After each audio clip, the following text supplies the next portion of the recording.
नमस्कार, मी श्रीजित श्रीकृष्ण पवार.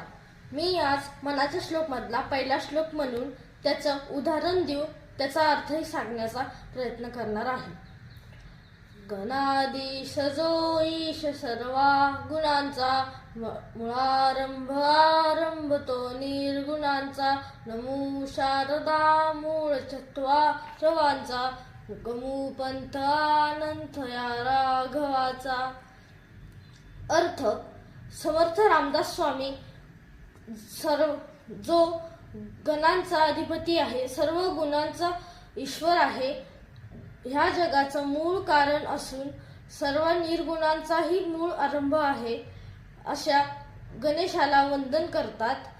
सर्व प्रकारच्या वाणींच्या देवी सरस्वतीला वंदन करतात आणि म्हणतात, चला राघवाच्या या अनंत मार्गाने वाटचाल करू. उदाहरण द्यायचं म्हणलं तर आपण जर एका मंदिरात गेलो तर तिथं जर अभिषेक होत असेल आणि जर ते पाणी गटारात जात असेल तर त्या पाण्याचा काहीच उपयोग नाही.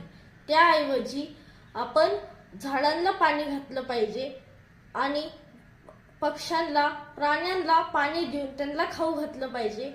हे देवाला प्रसाद देण्यासारखंच आहे आणि त्यांना अभिषेक करण्यासारखंच आहे. धन्यवाद.